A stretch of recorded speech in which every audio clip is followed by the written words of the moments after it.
नमस्कार, BTV news के इस बुलेटिन में आपका स्वागत है। सबसे पहले आइए एक नजर डालते हैं अब तक की खास खबरों पर।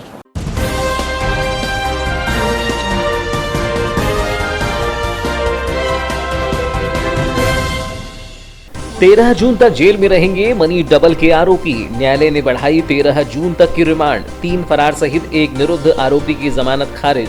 पुलिस ने न्यायालय के आसपास लगाई सुरक्षा। प्रातः से सबकी निगाहें थी न्यायालय पर। बीसी से न्यायालय ने बढ़ाई रिमांड। तगड़ी सुरक्षा व्यवस्था। 3 रजिस्टर मिलने की बात कह रहे हैं सूत्र। एक साथ जन्मे 4 नवजातों की हालत में हुआ सुधार। गहन चिकित्सा इकाई में 8 दिन से चल रहा है उपचार। मूर्छा से बाहर आए बच्चे, राहत की ली सांस। 2 दिन से पिलाया जा रहा है नली से दूध। किरनापुर में तेज आंधी तूफान और बारिश का कहर। मकान पर विशाल आंजन के पेड़ जमींदोज। लाखों रुपए का हुआ मकान मालिक को नुकसान।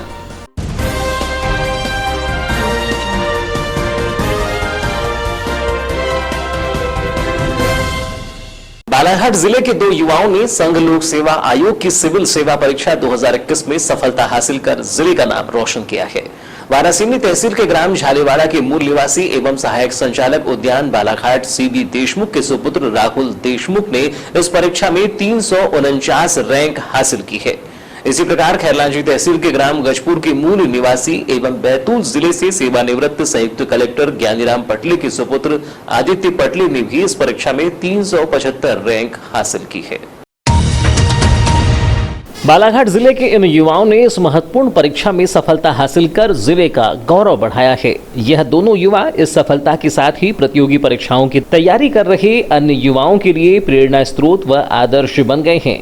वहीं उनकी इस सफलता के बाद बधाइयों का तांता सा लग गया है।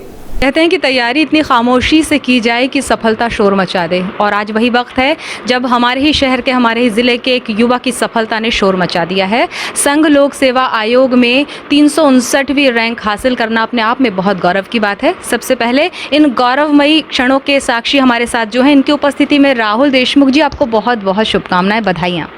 Thank you ma'am. कितने वर्षों की तपस्या का ये परिणाम है? सबसे पहले शुरुआत हम इस इंटरव्यू की यहीं से करेंगे। मैम जर्नी तो काफ़ी लंबी है। मतलब जब मैं कॉलेज में तब से मैं तैयारी कर रहा था, बट मीनवाइल मैंने जॉब करी, फिर जॉब के बाद मैंने रिज़ाइन किया, उसके बाद फिर फुल फ्लैश प्रिपरेशन शुरू करी। तो ये मेरा 5वां अटैम्प्ट था और तीसरा इंटरव्यू था सिविल सर्विसेज में, और फाइनली ये बहुत अच्छा कल्मिनेट हुआ अच्छी रैंक के साथ। तो मैं काफ़ी खुश हूँ। पारिवारिक पृष्ठभूमि की बात करें तो घर में कौन कौन है, किस तरह का माहौल रहा, ये बताएं। पढ़ाई से संबंधित माहौल शुरुआत से बहुत अच्छा रहा। मतलब मैं भी काफ़ी स्टूडियस था, मम्मी पापा का काफ़ी सपोर्ट हमेशा रहता था। इनफैक्ट मेरा छोटा भाई भी IIT ग्रेजुएट ही है। तो इन सब मामले में बड़ा अच्छा इन्वायरमेंट था, हमेशा से पढ़ाई ओरिएंटेड था, बिल्कुल फुल फ्लैज। मतलब हम ये कहें कि जो आपको पारिवारिक माहौल मिला, ये आपको अग्रसर इसने किया पढ़ाई की ओर। स्कूली शिक्षा दीक्षा की बात करें तो कहाँ से आपने शिक्षा प्राप्त की? मैंने अपनी मुख्य शिक्षा केंद्रीय विद्यालय बालाघाट से करी है। उसके बाद मैंने बीटेक किया हुआ है माइनिंग इंजीनियरिंग में IIT धनबाद से। उसके बाद फिर मैंने 2 साल काम किया था इंडियन ऑयल कॉरपोरेशन में, और फिर वहीं से मेरा मन था सिविल सर्विस की प्रिपरेशन का। फिर 17 में मैंने रिज़ाइन किया प्रॉपर, और उसके बाद फिर मैं फुल टाइम प्रिपरेशन में था सिविल सर्विसेज की। आप सिविल सर्विसेज की तैयारियों में लगातार जुटे रहे, और इस दौरान आपने कहा कि आपने एक शासकीय सेवा को भी छोड़ा है, मतलब ज्वाइन करने के बाद, कुछ दिनों नौकरी करने के बाद।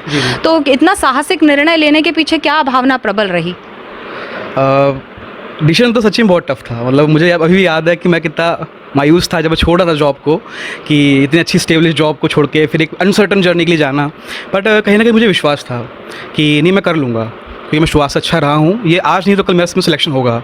और फिर कहीं ना कहीं मम्मी पापा का सपोर्ट, छोटे भाई का सपोर्ट हमेशा बना रहा, और अंततः अंत भला सब भला।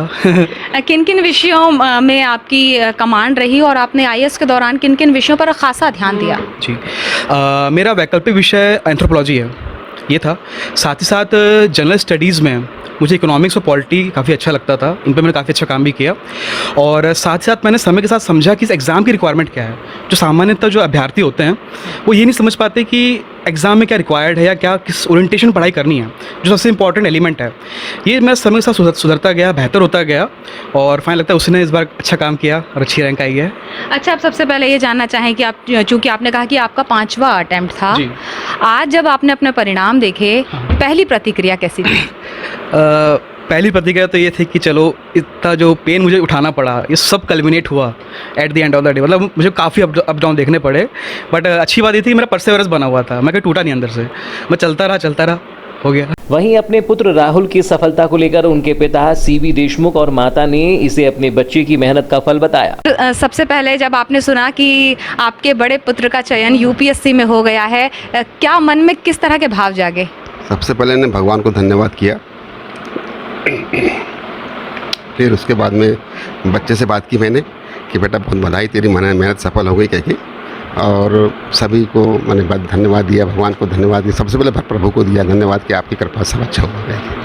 क्योंकि पिता अक्सर ऐसे होते हैं जो बड़े इंट्रोवर्ट होते हैं, अपने मन के भाव बता नहीं पाते हैं, लेकिन आज वो वक्त है जब आपकी भी बहुत बड़ी तपस्या जो है उसका फल मिला है। नहीं, ये तो बच्चे की मेहनत और उसकी तपस्या है, हम तो सब सपोर्ट किए, सिर्फ सपोर्ट किया हमने, बस हो गया। माँ है वो हमारे प्रत्येक बच्चे की प्रथम गुरु होती है, और आज आपका प्रथम शिष्य, चूँकि आपका बड़ा बेटा है ये राहुल जी आपके सुपुत्र हैं, तो आपका पहला शिष्य इतने ऊंचे मुकाम पर पहुँच गया, किस तरह के मनोभाव हैं आपके इस वक्त?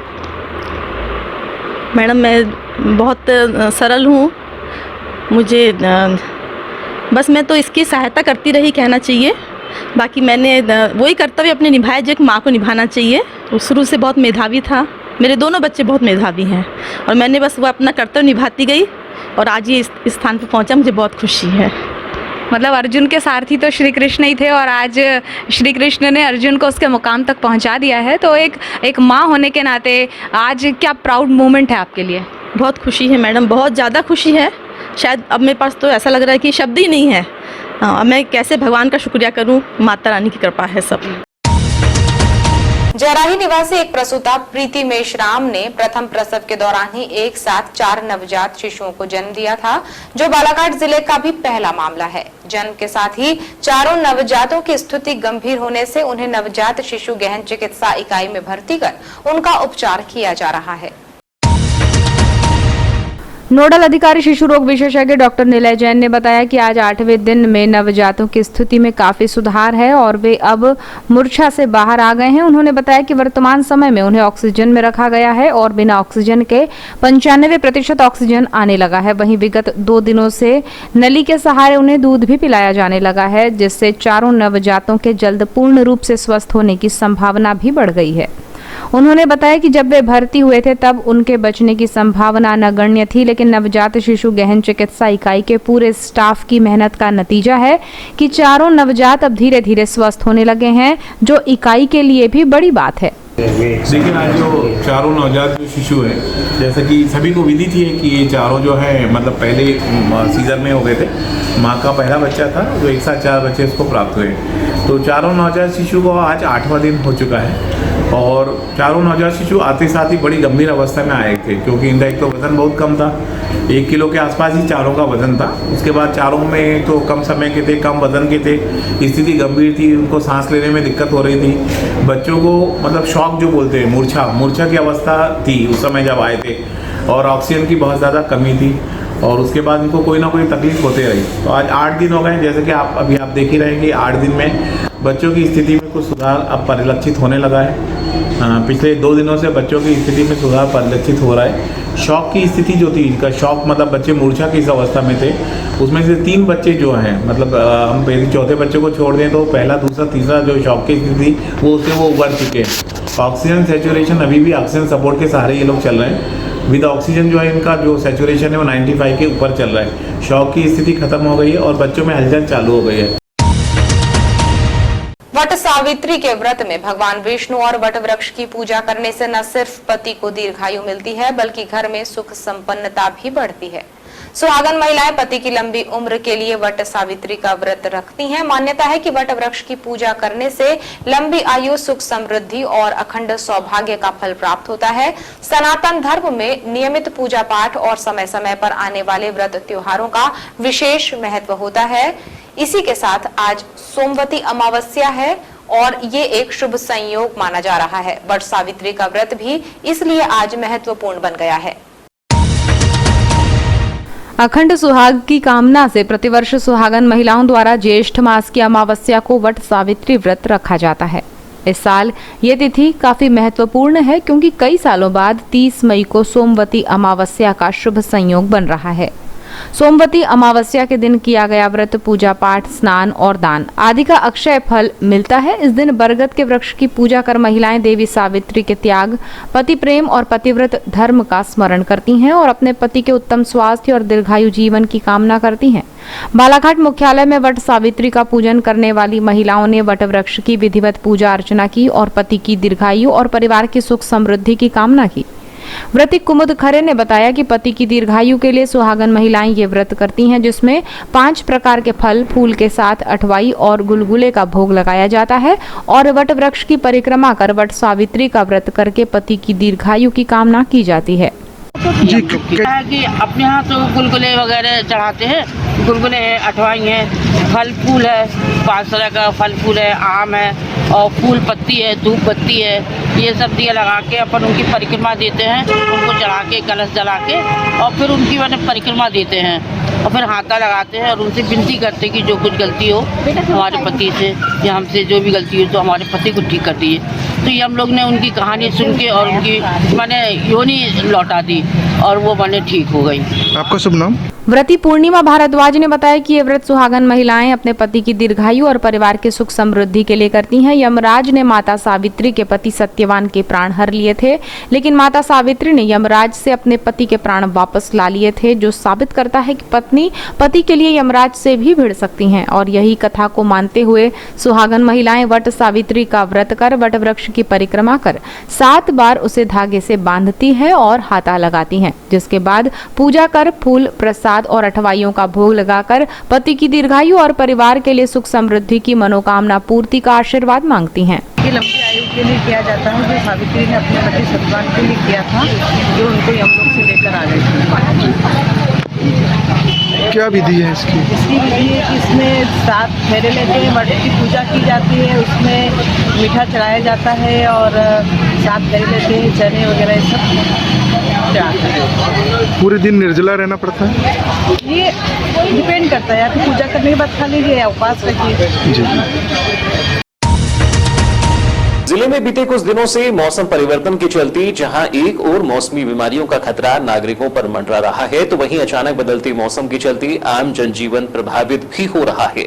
हालांकि नौतपा की तेज गर्मी से आम नागरिकों को राहत जरूर मिल रही है, लेकिन वह नाकाफी ही साबित हो रही है।